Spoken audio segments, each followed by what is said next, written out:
Boa tarde, irmãos. Paz seja convosco. Estamos aqui mais uma tarde nessa live da Secretaria de Educação. Hoje a pastora Graça está como espectadora, ela está em viagem. Deixou um grande abraço para todos. E nós estamos aqui hoje para continuar no nosso tema do Setembro Amarelo, falando hoje um pouco sobre a prevenção no âmbito educacional.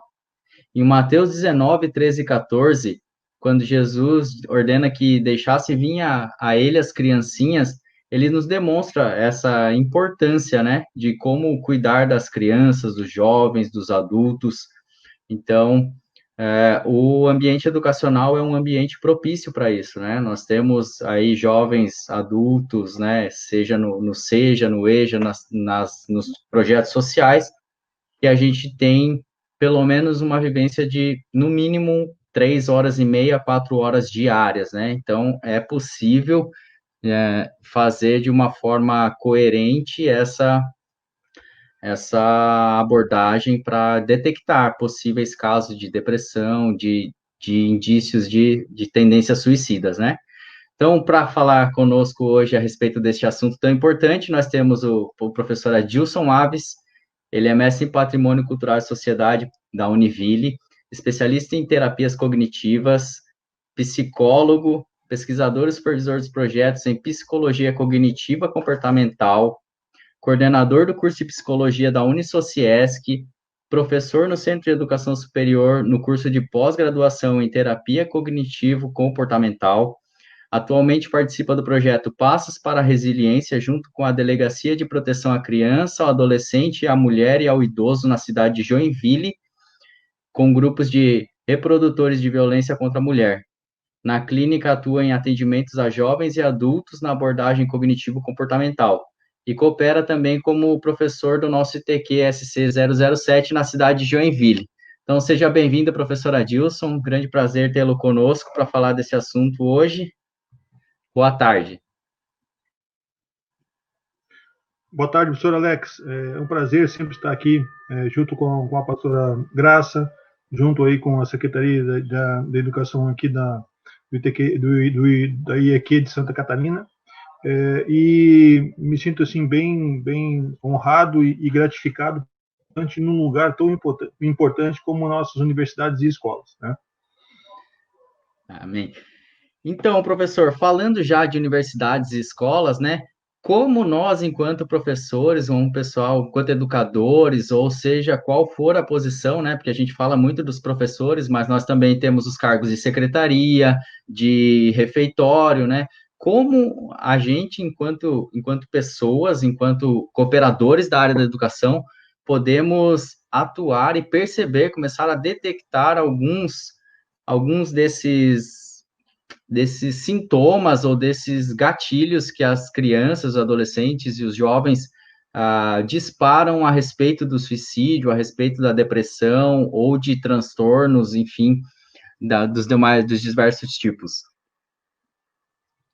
Essa é uma pergunta bem importante, porque, de uma certa forma, o que nós estamos fazendo aqui nos últimos 2 anos, sabe, Alex, com relação aos aspectos mentais, é a gente trabalhar com os nossos alunos e do nosso curso de psicologia aqui de Joinville, justamente sobre aquilo que nós acreditamos que é a prevenção, né? Prevenção à saúde mental é uma coisa super importante para a gente não estar envolvido como a gente fica naquilo que é uma contingência, né? As pessoas, de uma certa forma, nós somos levados, e não é só em saúde, no corpo também, essa questão da ajuda, a gente só faz quando as coisas aparecem, daí você vai procurar ajuda.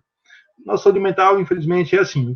O que a gente está trabalhando muito agora é no sentido de prevenção. E essa tua pergunta é extremamente importante, porque diferenciar algumas coisas hoje é fundamental, porque não existe, de uma certa forma, um perfil, né? As pessoas do senso comum, elas querem escutar isso.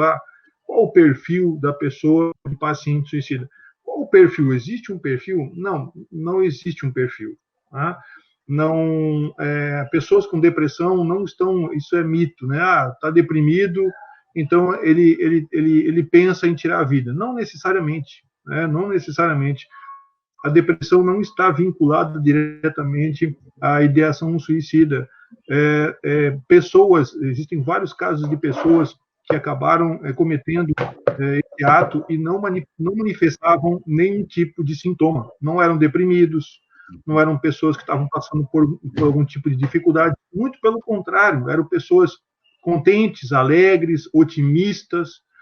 Então, se a gente for parar para pensar, não existe ela está apresentando isso ou aquilo, ela é um potencial suicida. Não existe isso. Agora, o que é importante a gente falar, aí as pessoas que estão nos escutando estão perguntando assim, poxa vida, mas então isso é muito difícil, né? Como é que a gente vai ajudar ou reconhecer uma pessoa que está prestes a tirar a vida se não existe um perfil, né? Se não existe necessariamente algumas coisas que a gente possa identificar e que possa, de repente, de uma certa forma, evitar algumas coisas. Então, infelizmente, a gente sabe que quem dá a última palavra é a pessoa, somos nós. Né? Aquela palavra lá dentro, aquele sim, aquele não, quando a gente está sozinho, nós acabamos, de uma certa forma, tomando as nossas decisões e elas têm consequências. Agora, me parece um discurso meio pessimista, só que não, né? Eu quis dizer isso justamente para a gente que vai trazer um pouco de compreensão para as pessoas que estão nos escutando com relação a isso. Uhum. Então, tem muitos pais, né? A gente acompanha alguns pais que ficam com medo de conversar com seus filhos sobre isso, querem evitar falar sobre morte, sobre pensamento de morte.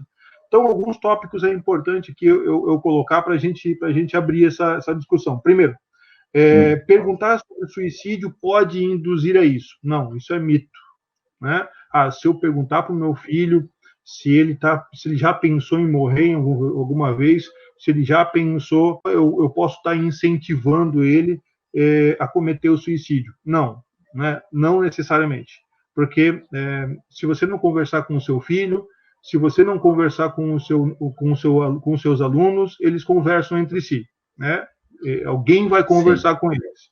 Então, perguntar sobre suicídio não induz as pessoas ao suicídio. Tá? Depois eu vou falar sobre um dado que a gente chama de efeito Werther, ou efeito dominó, que também tem um efeito contrário, que é o que nós tomamos cuidado no Setembro Amarelo. Depois, ele está ameaçando apenas para manipular. Sabe aquela tal história? Matar, então ele está querendo aqui manipular a gente só para que a gente possa então fazer o que ele quer. Isso também é mito, né? A gente não vai, ninguém paga para ver se uma pessoa está de uma certa forma ameaçando tirar a vida. Então, né, isso não é assim. Quem quer se matar, se mata e pronto, né? Se mata mesmo. Então tem muitas pessoas que pensam assim, a pessoa vai dizendo aí, quer se matar, então se quer se mata. Então a pessoa se mata, né? Não tem esse negócio. Isso, o suicídio só ocorre quando há uma doença mental, né? Algumas pessoas pensam isso, é uma pessoa deprimida ou uma pessoa com transtorno mental, como por exemplo esquizofrênico, essas pessoas são um potencial suicida. Também é mito, né? Veja se da próxima vez então você se mata de verdade. Eu vou provocar ele para ele parar com essa história, então eu vou fazer tipo uma psicologia reversa. Tu quer se matar? Então se mata. Né? Isso também é perigoso, isso é uma situação que a gente não recomenda. Quem se mata é diferente de quem apenas tenta se matar. Então, algumas pessoas, no senso comum, dizem, não, tem aquelas pessoas que só tentam se matar, e aí elas nunca vão realmente dar cabo disso, e tem aquelas pessoas que, pronto, né, tiram a vida. Não, isso também é mito, e também pensar assim é perigoso. E uma vez suicida, sempre suicida. Né? Então, tem algumas famílias, por exemplo, que eu tenho alguns pacientes que, sim, tentaram tirar a vida, mas hoje não pensam mais em tirar a vida. Tá? Então, não existe essa questão de uma vez suicida, sempre suicida. Não. As pessoas podem ressignificar, podem mudar de ideia, assim, então não existe esse negócio de que se tem por dia em cima dele para ele evitar. Então, o que a gente está trabalhando, que eu poderia dizer para os professores, inclusive, a tua pergunta tem muito a ver com aquilo que nós estamos preparando aqui em Joinville. Sabe, Alex, a gente está preparando um vídeo, que é um vídeo de educação. Está nas escolas, para informar, a gente chama isso de psicoeducação, o que é o Setembro Amarelo, né? Por que existe o Setembro Amarelo e Sim. qual é a importância da prevenção, e não necessariamente falar sobre suicídio, porque o quê?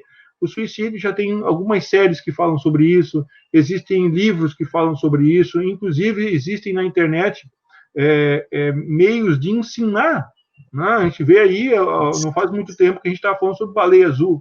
Então, Sim.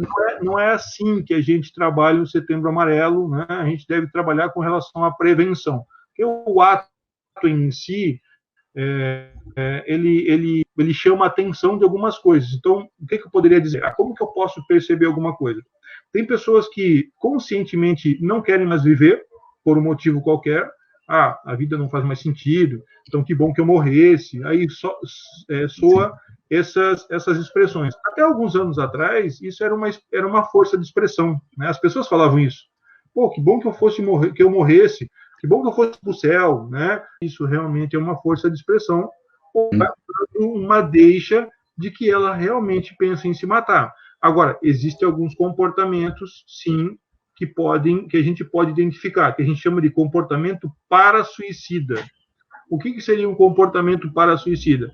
Quando a pessoa se coloca em risco, né? Então, ela se coloca em risco, ela se envolve com pessoas que estão envolvidas com criminalidade, mas ela não quer morrer, mas ela pode morrer nessa investida. Ela usa substâncias, ela tem vários relacionamentos sem proteção nenhuma, ela dirige em alta velocidade alcoolizado. Então, essa pessoa, ela não pensa em morrer, mas ela está com um comportamento que nós chamamos de comportamento para-suicida.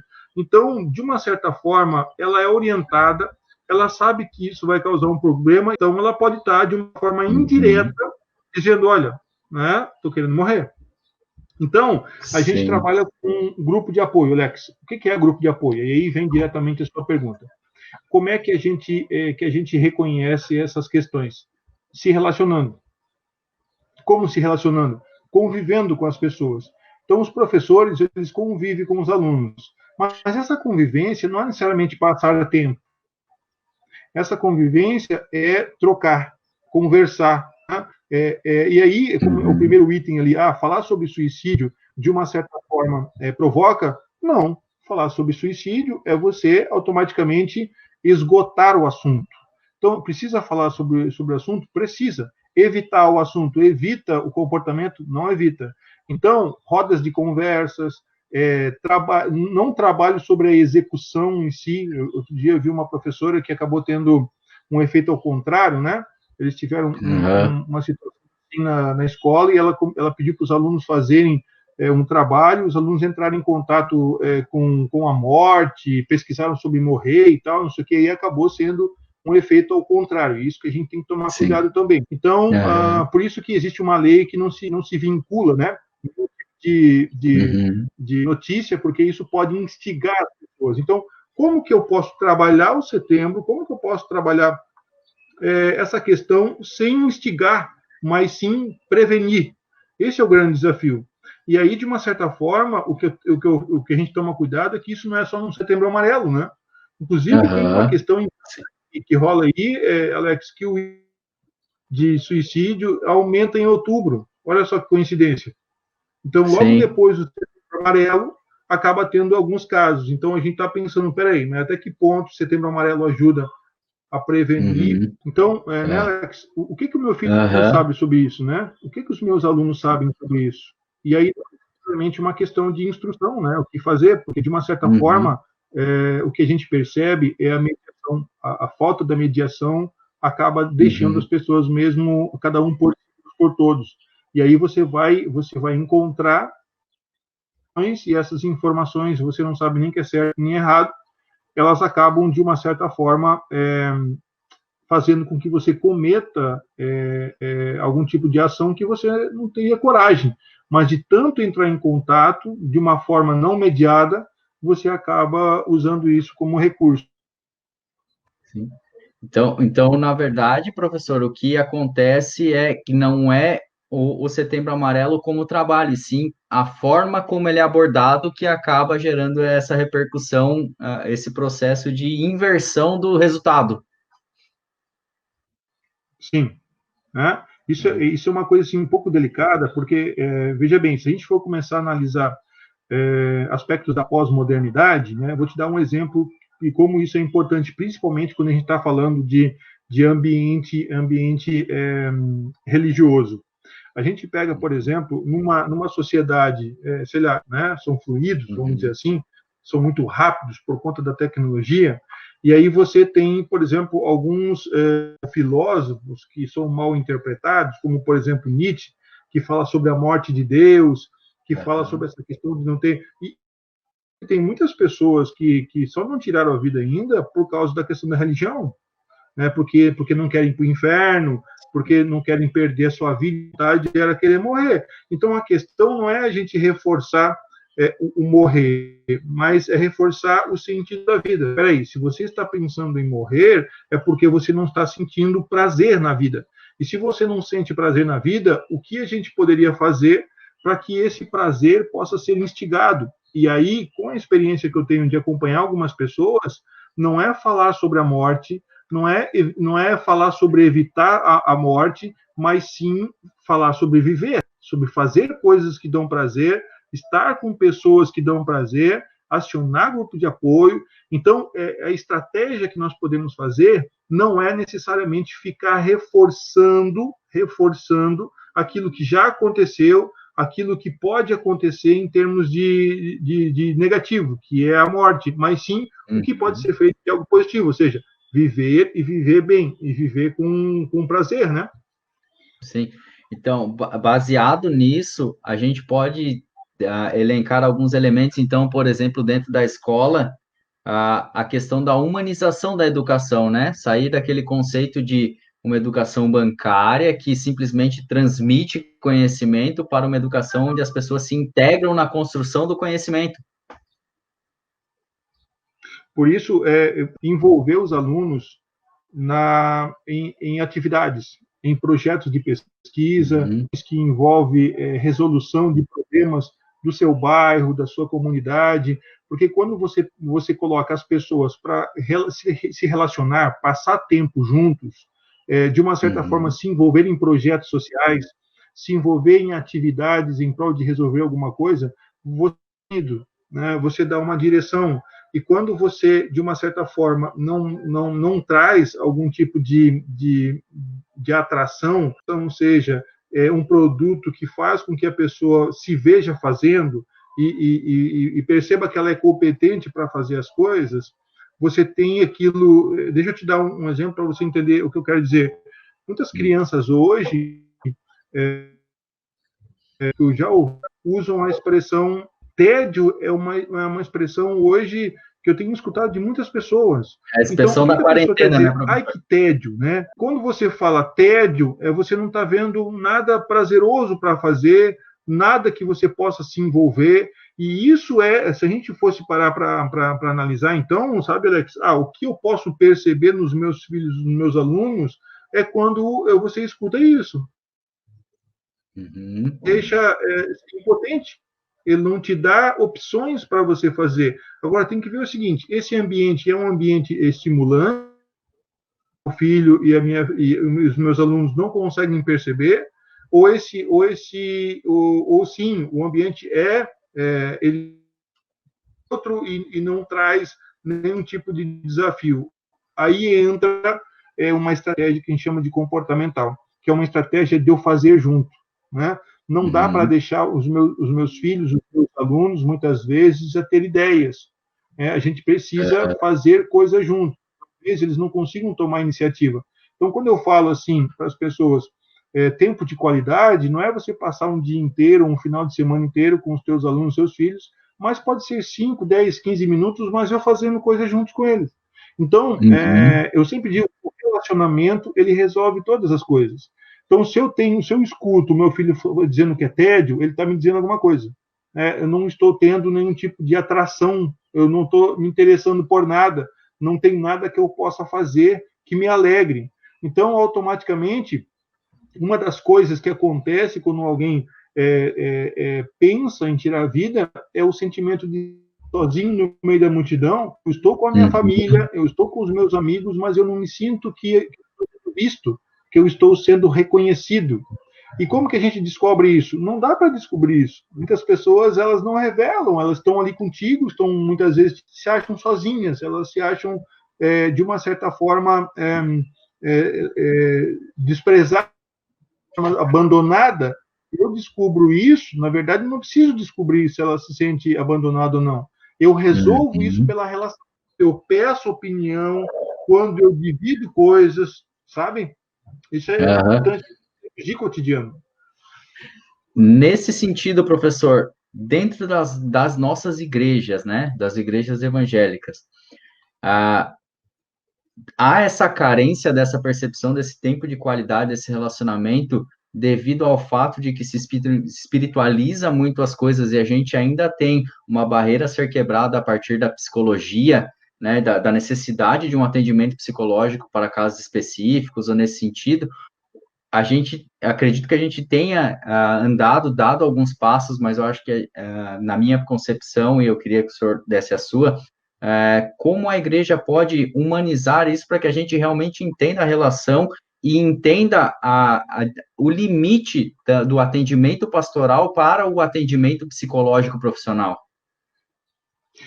Sabe, Alex, essa pergunta é super importante, em termos de, eu não uso só de igreja, isso também é importante, mas toda instituição em que envolve alguém que está acima, no sentido pejorativo, mas sei lá, de professor para aluno, Sim. de líder para chefe na empresa, de pastor ou líderes de departamento. O que acontece? Né? A gente tem aí um vale muito grande entre duas gerações. Né? Isso é fato. Nós temos a geração dos 40, 50 e 60 anos, que são pais e avós hoje, que viveram uma infância e uma adolescência de uma maneira, de um jeito. E nós temos hoje adolescentes de 15 e 20 anos que estão vivendo a sua adolescência muito diferente. Um exemplo disso é a tecnologia. Então, o que acontece? Essa geração de pais e avós, eles estavam sendo acostumados a ser chamado a atenção. Então, o pai ia lá e chamava a atenção do filho. A mãe, o pastor ia lá e repreendia e colocava o membro na disciplina. Tinha caso até de você ficar 3, 4 meses, né, no banco. O chefe ia lá e dava um gancho. E funcionava. Né? Naquela época funcionava. A pessoa levou uma chamada de atenção e tal. Alguns acabavam, né, resolvendo isso. Nessa geração atual, isso não tem resolvido. Né? Muitos com dificuldades de orientar os seus filhos porque castigam e não resolvem, dão bronca e não resolvem, querem sentar para conversar e os filhos não falam nada. Então, essa é uma das muitas diferenças que a gente percebe hoje que acaba não dando certo. E aí os pais, os líderes, professores e pastores se frustram.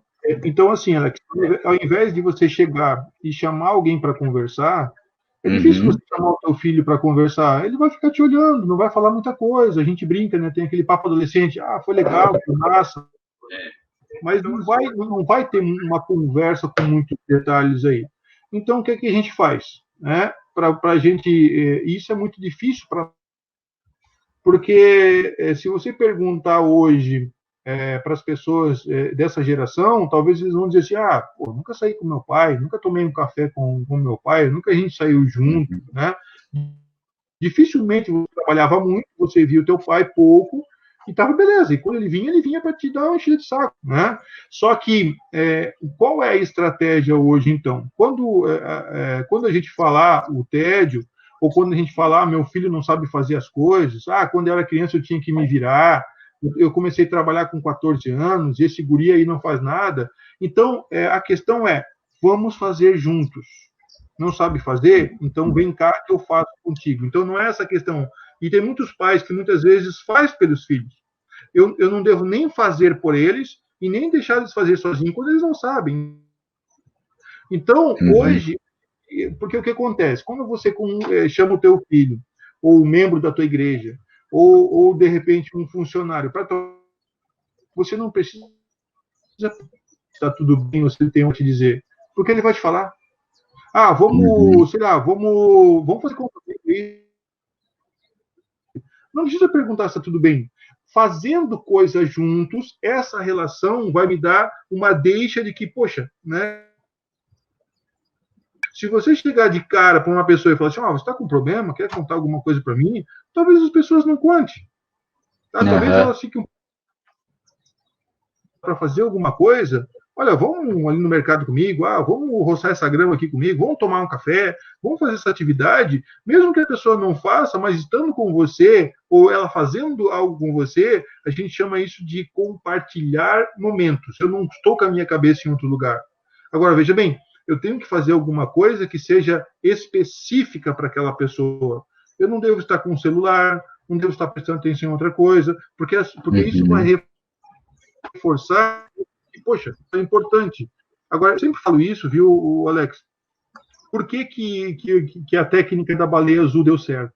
Né? E muitas pessoas foram arrebatadas. Porque a baleia azul usava 3 técnicas que nós utilizamos na clínica, que eu vou falar aqui para as pessoas que estão nos escutando, que é no nosso cotidiano. Quando a gente fala de prevenção e saúde mental, nós precisamos usar essas 3 técnicas. Que não é uma técnica quando a gente se reúne, né, no cotidiano. Primeira técnica que a baleia azul usa é atenção seletiva. O que é isso? Lembra lá, a pessoa chamava um curador 4 horas da manhã e você tinha uma pessoa só para você, prestando atenção no que você está falando. Então, hoje, para conversar com as pessoas, nós estamos olhando olho no olho, nós estamos olhando para a pessoa, nós estamos escutando o que elas estão falando, ali exclusivamente para ela. Não, mas não, você está no celular, a sua esposa está falando contigo, você está atendendo outra pessoa, ou vice-versa, você está atendendo um aluno, você está precisando sei lá, preenchendo o diário, fazendo outras coisas. Então, a atenção seletiva é uma estratégia de prevenção à saúde mental, ou seja, a pessoa está me escutando, ela está prestando atenção em mim, ela está me dando uma existência. Depois, uma coisa importante também é aquilo que a gente chama de escuta qualificada. O que é escuta qualificada? Se a gente perguntasse hoje, e aí isso é um problema, de uma certa forma, vamos pegar um pastor. Por mais que o pastor seja neutro, a posição dele não é. Né? Por exemplo, as pessoas ficam melindrosas de falar alguma coisa para o pastor, porque afinal de, sei lá, um pecado ou algum erro, porque o pastor pode entender, mas a figura do pastor te... Você pensa coisa, aquele pastor é gente boa, mas em ser pastor, o ser pastor pode mostrar para a pessoa, não, se eu falar isso para o meu pastor, ele vai brigar comigo, ele vai me repreender. Os pais, a mesma coisa. Nós temos, de uma certa forma, liberdade para contar tudo o que eu quiser para os meus pais. Meu filho, ele conta tudo para mim. Não conta. Os filhos não contam tudo, porque tem privacidade. Então, de uma certa forma, as pessoas vão atrás de alguém que não tenha juízo de valor. E eles faziam isso lá na Baleia Azul. Olha, isso não é nem certo nem errado, é uma coisa que você pode fazer. Quando você se sente aceito, uma pessoa que te olha e te dá 100% de atenção, e quando você não é julgado pelas suas ações, estabelece uma relação de confiança. E aí vai para o terceiro tópico, que eu acho que é o objetivo, que é a dessensibilização sistemática. Então, se você pedir para uma pessoa ir no 13º andar e se jogar de lá, ela não vai. Se você pedir para ela escutar uma música psicodélica, essa semana, na outra semana você vai assistir filme de terror. Na outra semana você vai pesquisar sobre morrer na internet. Daqui a 15ª tarefa, você tem que subir no 13º andar e tirar uma selfie da sacada da janela. Quando ele chegar lá na 30ª tarefa, se jogar, ele já passou por um processo de lidar com o medo e de enfrentar a morte de uma forma ensaiada, e aí não vai ter problema nenhum. Então, olha só como é. Vou repetindo novamente as técnicas que eram utilizadas. Atenção seletiva, e dessensibilização. Teu filho tem medo de alguma coisa? Faz com ele aos pouquinhos. Né? Teu filho tem medo de fazer alguma coisa? Não fica pressionando ele. para ele perceber que você está olhando para ele. Teu aluno está com dificuldade, tira um tempo, aí você fala, aí as pessoas falam assim, mas agora eu vou ter que dar uma atenção específica para os meus filhos, uma atenção específica para os meus alunos. Olha, nós não somos iguais, todos nós somos diferentes. Pelas nossas particularidades, é um grande desafio hoje. Né? Então, sim, se você tem 3 filhos, tira um dia para sair com um deles. Hoje é dia para sair com esse filho aqui. Semana que vem eu saio com o outro. Dá uma exclusividade para os teus filhos. Não pense que você vai tratar todo mundo igual. É impossível. Nós não tratamos os nossos filhos iguais, nós não tratamos os nossos alunos iguais, nós não tratamos os membros da igreja igual. Então, já que você já faz isso desde sempre, a gente tem essa falsa ideia de que, não, eu sou um pai para todos, sou o mesmo pai. Não, pelos 5 filhos serem diferentes. Eles vão subjetivar diferente aquilo que você fala. Se você perguntar para o pai vai dizer, não, eu amo os meus filhos iguais, eu tenho 5 filhos. Eu educo todos iguais. Agora, se você perguntar para os filhos, eles vão dizer, não, meu pai é mais puxa-saco é mais puxa do mais velho, o caçula ele deixa tudo, mas ele não reconhece. Por quê? Porque os filhos são. Então, vamos reconhecer isso e vamos desenvolver a característica de cada um deles para eles perceberem, então, meu pai me olha naquilo que eu sou, né? Ou meu líder, ou meu professor. Isso é um grande desafio que a gente tem hoje. Isso é trabalhar em prevenção, sabe? Falando em prevenção, né, professor, a gente também precisa, às vezes, um pouco para desconstruir essa ideia da hierárquica que nós temos, nos colocar em uma posição de certa vulnerabilidade intencional. Né? Eu lembro que eu trabalhava numa ONG na perspectiva de educação popular. Então, todos os dias nós tínhamos rodas de conversa. Eu trabalhava com as crianças de 11 a 13 anos. E aí, eles sempre queriam ver muito filme, não queriam muito roda de conversa, porque teria que trazer um assunto e fazer o assunto se desenvolver, né? Aí, nós convencionamos e combinamos com eles e fomos assistir Divertidamente. E aí a gente assistiu o filme, depois a gente levou, era 1 hora a roda de conversa, né? Então nós levamos 2 dias para assistir o filme. No terceiro dia, eu imprimi vários desenhos dos personagens e sugeri que cada um escolhesse o personagem que mais se identificava. Não era o que mais gostava do filme, era o que mais se identificava. E aí eu comecei a roda e eu escolhi a tristeza e falei que às vezes eu me sentia muito triste, que às vezes essa tristeza me fazia pensar no que eu ia fazer, que é o que o personagem faz no filme, né? E aí 80% da turma pegou a raiva, né? Era uma comunidade, crianças em vulnerabilidade social, né? E aí começamos a trabalhar. Dentro disso, dentro dessa dinâmica, de uma dinâmica que parecia até boba para o momento, assim, eles se sentiram confortáveis e a gente levantou o caso de crianças não alfabetizadas, de crianças que sofriam abuso na família, de crianças que tinham pensamentos suicidas e junto com, lá a gente tinha o atendimento psicológico, né, então, por ser de educação popular, né, ser um projeto de contraturno escolar, então, a partir disso, no coletivo, a gente identificou alguns problemas, eu pedi que eles escrevessem no papel, não que eles falassem, né, para que eles ficassem mais à vontade, que só eu ia ler, e aí, depois disso, a gente começou atendimentos psicológicos, nós conseguimos alfabetizar 2 crianças e atender 3 crianças que tinham tendências suicidas, uma era por abuso na família, de parentes, e 2 por tendência suicida mesmo, porque elas não tinham vontade na vida. Então, como a gente pode se valer da cultura pop, do espaço onde a gente está, das coisas que a gente tem à mão, né, como fazer um trabalho juntos, como tomar um café, como, enfim, para conseguir reverter essas situações.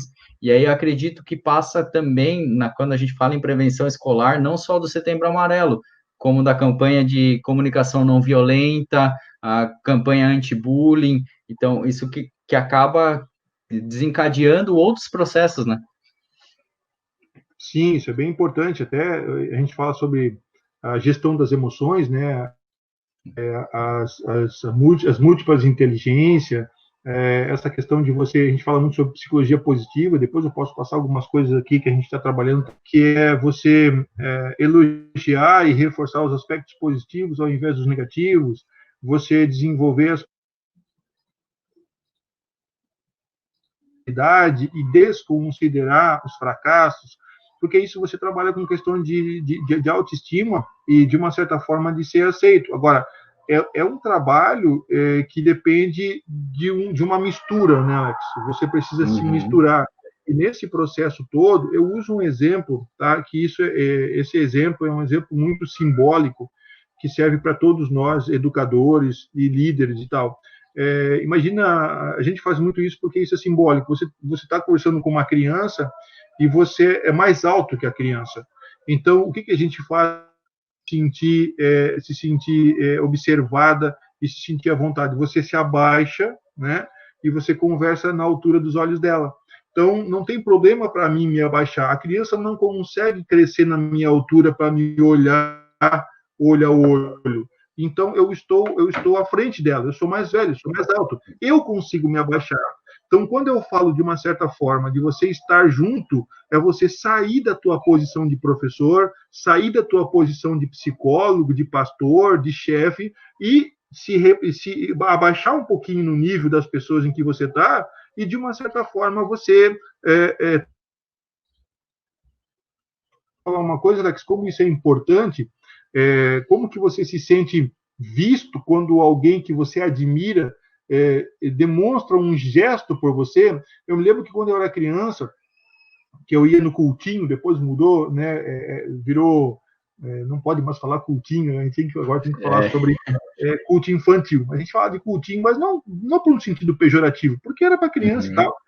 E a nossa igreja era uma igreja muito e que enchia muito pessoas, né, nos cultos de domingo à noite. E a gente sentava ali no degrau, no degrau do púlpito, e nós crianças, 7 anos, 8 anos, 6 anos, e quando o pastor ele vinha, ele tocava em nós.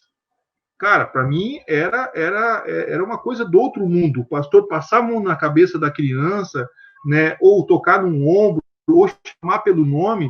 Isso deixava a gente tão feliz, deixava a gente tão assim para cima, porque afinal de contas, pô, é uma pessoa que você admira e que te chamou a atenção. Ainda se ele te visitar lá na sala, se ele pegar na tua mão, se ele conversar com você. Então, são coisas que não se perderam na atualidade. Você precisa dessa atenção, você precisa de um professor te percebendo. Agora, veja bem, muitas vezes, porque a gente não tem isso, acaba chamando atenção. Você acaba chamando atenção para que as pessoas briguem com você. Então, aí você se mete, por exemplo, em problemas, você acaba se envolvendo com atos que infringem leis, porque, de uma certa forma, alguém veja você. Então, mesmo que alguém te repreenda, então não precisa a gente fazer isso agora, né? Ah, tá, mas o meu filho fez alguma coisa errada. Ok, isso tem consequências. Mas quantas coisas boas que ele fez e você também não falou, né? Quantas coisas boas que aquele teu aluno fez, mas que você... Ah, sabe, Alex, aí o que eu escutava? Ah, mas não é nada do que a sua obrigação, né? Ser uma boa pessoa, ser um bom aluno não é a tua obrigação. Ué, mas eu preciso saber que eu estou indo no caminho certo, né? Agora, se eu faço alguma coisa errada, aí eu sou repreendido por isso. Agora, as coisas certas que eu faço, agora, isso também é cultural, porque eu aprendo onde isso? Na cultura. Se você ligar a televisão, os programas que mais dão audiência são programas de desgraça. São programas que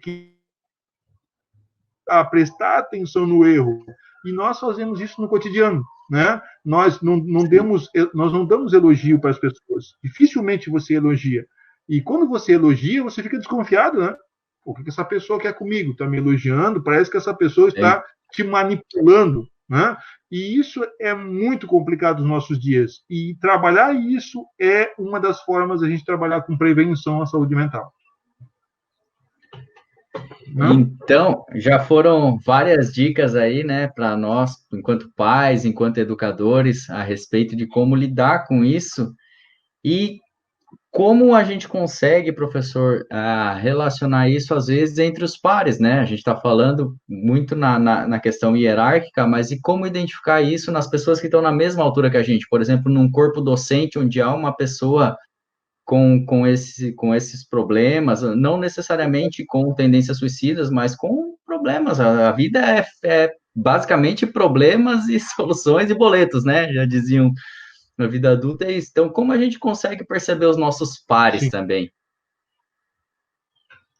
Isso é complicado também, porque muitas vezes, nessa postura, é uma boa pergunta para tá me falando, Alex, porque a gente tem aqui uma expressão que diz quem cuida do cuidador, né? Então, se você for parar para pensar, o índice de tentativas de suicídio e até mesmo de suicídio entre médicos, entre pastores, padres, né? Entre professores, o burnout está aí, né? É uma coisa que está chamando a atenção. Por quê? Porque os cuidadores, as pessoas que cuidam de pessoas, tem um estereótipo, são pessoas bem resolvidas. Né? Ah, não, beleza. Se eu vou lá, o meu pastor tem que estar bem para cuidar de mim. Eu vou lá, o psicólogo tem que estar bem para cuidar de mim. Eu vou lá, o professor tem que estar bem para me ensinar. Só que, de uma certa forma, não, todos nós temos os nossos. Para quem você vai conversar? Você não vai conversar com o teu aluno sobre as suas dificuldades, muitas vezes, né? Até pode, mas, de uma certa forma, que exige que você mantenha um certo status, porque imagina um médico mostrar para o paciente que ele está angustiado, que ele está chorando, né? O paciente precisa ver do que o médico, que ele é otimista, não, vai dar certo essa cirurgia, você, né? Então ele precisa ser otimista.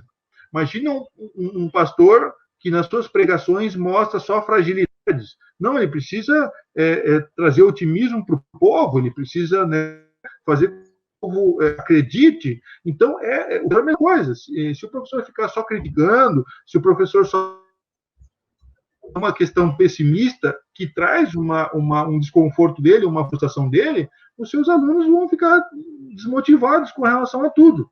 Então, como que a gente faz? A gente se mantém de uma certa forma, mas nós precisamos, de uma maneira ou de outra, também resolver os nossos problemas. E eu sempre digo que essa função é solitária. Nós somos muito solitários, não somos? E muitas vezes não é porque a gente, mas é porque cada um na sua correria. Você está com tuas aulas para preparar, tem prova para corrigir, projetos para fazer, cada pastor tem aí coisas para resolver em termos de burocracia, atende um, atende o outro, os médicos cheios de pacientes para consultar. E aí como é que você vai fazer? Né? De certa forma, a gente não para trabalhar a prevenção de saúde mental. Quando você está mal, quando você não aguenta mais, é o que você vai procurar. De certa forma, essa regrinha da relação, Alex, também funciona para os pares.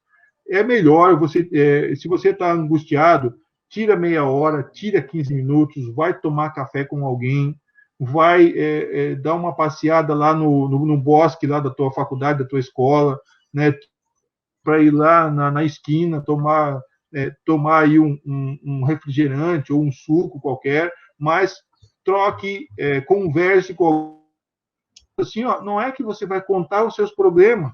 Aí é que tá. Você não precisa contar os seus problemas necessariamente, mas um tempo de qualidade com alguém te dá um sentido, sabe? Tem uma regrinha básica: nós somos seres sociais e nós somos humanos. E o que é com outros humanos? Nós somos seres sociais e dependemos das pessoas. Então, uma das coisas que a gente evita ao extremo, isolamento. Uma pessoa depressiva, em hipótese alguma, deve ficar sozinha. Sabe aquela tal história? Quando alguém me diz assim, o médico me deu 15 dias de atestado porque eu estou com depressão. Nossa, eu fico assustado. Como assim? Você tem que trabalhar, você tem que estar se envolvendo com pessoas. Como é que eu vou dar 15 dias de atestado para uma pessoa que está deprimida, sozinha, trancada em casa, se não tem o que fazer, a não ser que ela tenha alguma atividade, que entre em contato com pessoas. Então, o isolamento não é bom. Por isso que esse é um dos critérios que está deixando as pessoas muito mal nessa quarentena. O isolamento. Você está sem conviver com pessoas, sem trocar ideias, e isso é terapêutico.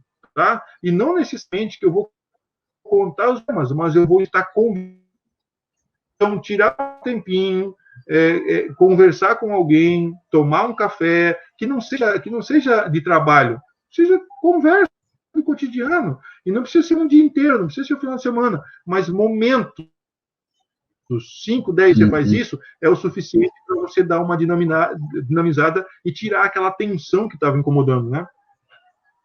Sim, eu me lembro até, professor, que na nossa adolescência a gente tinha o nosso líder de adolescentes e os melhores ensinamentos de fé que ele nos deu, de compartilhamento da palavra, foi em momentos desses, em que o foco não era o compartilhamento da palavra propriamente dito, ele não era o pastor de adolescentes nesses momentos. Então, entre ele fazer uma janta e nos reunir, ou dentro no jogo de futebol, ele nos ensinava princípios espirituais no fazendo junto, que nós carregamos até hoje, né? Então, o compartilhamento da palavra também é um tempo de qualidade, desde que ele não seja necessariamente só o foco, né? Porque às vezes a gente foca tanto em falar de Jesus de uma forma explícita que a gente esquece de viver um pouco esse cristianismo, né? E assim, ó, isso não é uma coisa nova, sabe, Alex? Se a gente for pegar a estratégia de Jesus, era essa. Gentilmente, ele tinha lá os momentos de ensinamento dele, mas ele fazia junto. Ele almoçava junto, ele jantava junto, ele dormia junto, ele caminhava junto, ele dava tarefas e fazia junto. Então, isso é uma estratégia extremamente fundamental hoje, né? Os meus alunos aqui na faculdade, eu sempre falo isso, olha, vamos fazer junto alguma coisa. Nós fazemos projetos juntos, nós fazemos Uhum. atendimento juntos, nós fazemos visita técnica junto. Agora pensa você, né? Você está indo para uma visita técnica, você está vendo o teu professor que te ensina a fazer isso, tá? Te coloca numa liberdade de você acessar o teu professor ali na prática. Então imagina você, é isso que muitas vezes falta hoje, sabe? Você Uhum. compartilhar momentos e entender que a gente chama isso de modelagem, né? Uhum. Você é uma juntos, quando você não estiver mais com essa pessoa, ela vai ter uma referência. Ela vai saber fazer porque ela fez com você e não necessariamente foi indicado por você para fazer. E isso é qualquer É. coisa, sabe? Então, olha que interessante isso, a gente vê, sei lá, vários livros de motivação por aí, eu posso te dar um exemplo de um, por exemplo, um livro super conhecido lá, O Monge Executivo. Ele vai falar sobre Aham. isso. O executivo vai lá no monastério e vai aprender com os monges o fato daquilo que nós estamos falando, de você rebaixar, olhar nos olhos, de você fazer juntos, de você ir lá e entrar na tua empresa e cumprimentar a pessoa que tá fazendo a limpeza. Não é cumprimentar, pega a vassoura dela e limpa com ela, sabe?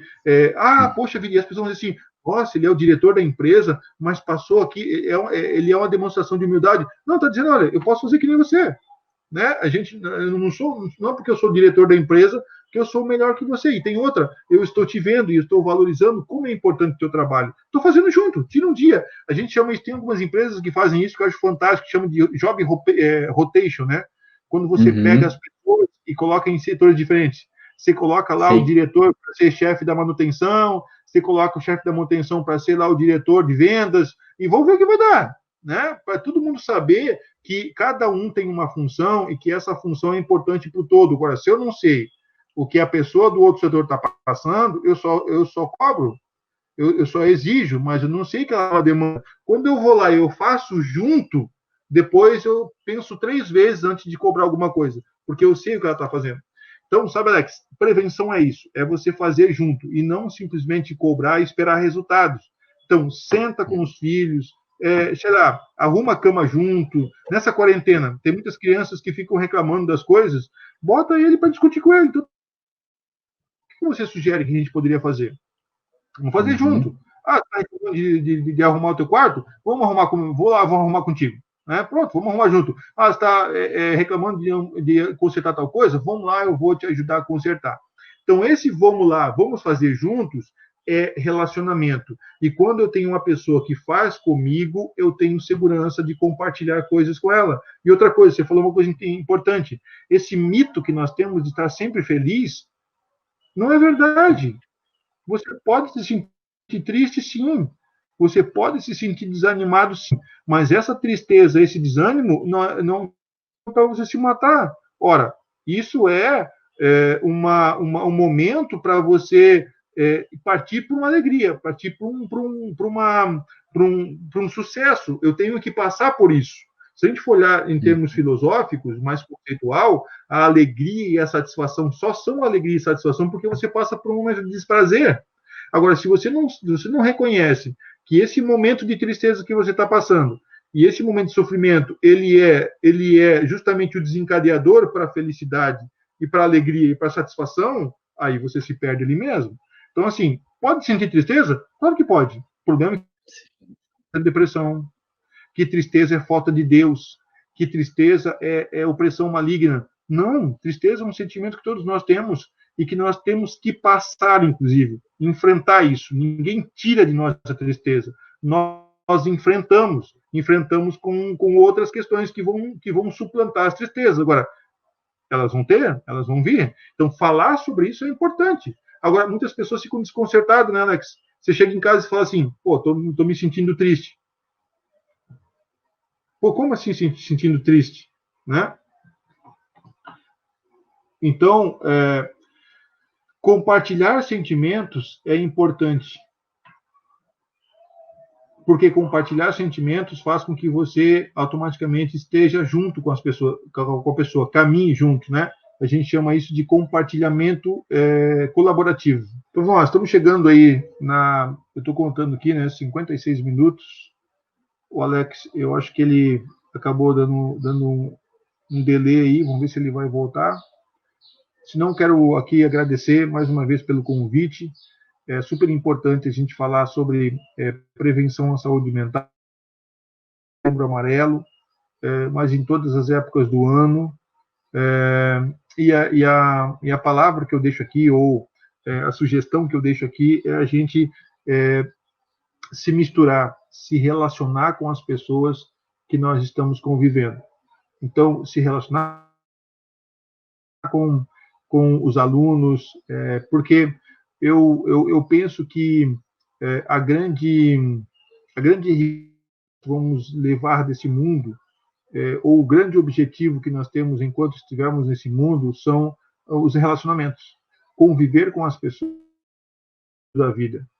Trocar e receber conhecimento é o grande sentido da vida. Por isso que eu não abro mão de estar com pessoas, de conviver com pessoas, de dar atenção para as pessoas, porque isso automaticamente ela trabalha numa via de duas mãos. Você dá e você recebe sentido. E isso faz com que você viva de uma forma muito intensa a sua existência. E quando a gente pensa na morte, não é só uma questão de pensar na morte. Ao pensar na morte, você deixa de pensar na vida. E deixando de pensar na vida, você automaticamente deixa de viver. E é por isso que muitas pessoas acabam justificando o desejo de morrer pelo fato de não ter prazer na vida. Então, o que a gente faz? A gente encontra significados, a gente encontra prazer, a gente encontra objetivos de fazer valer a vida.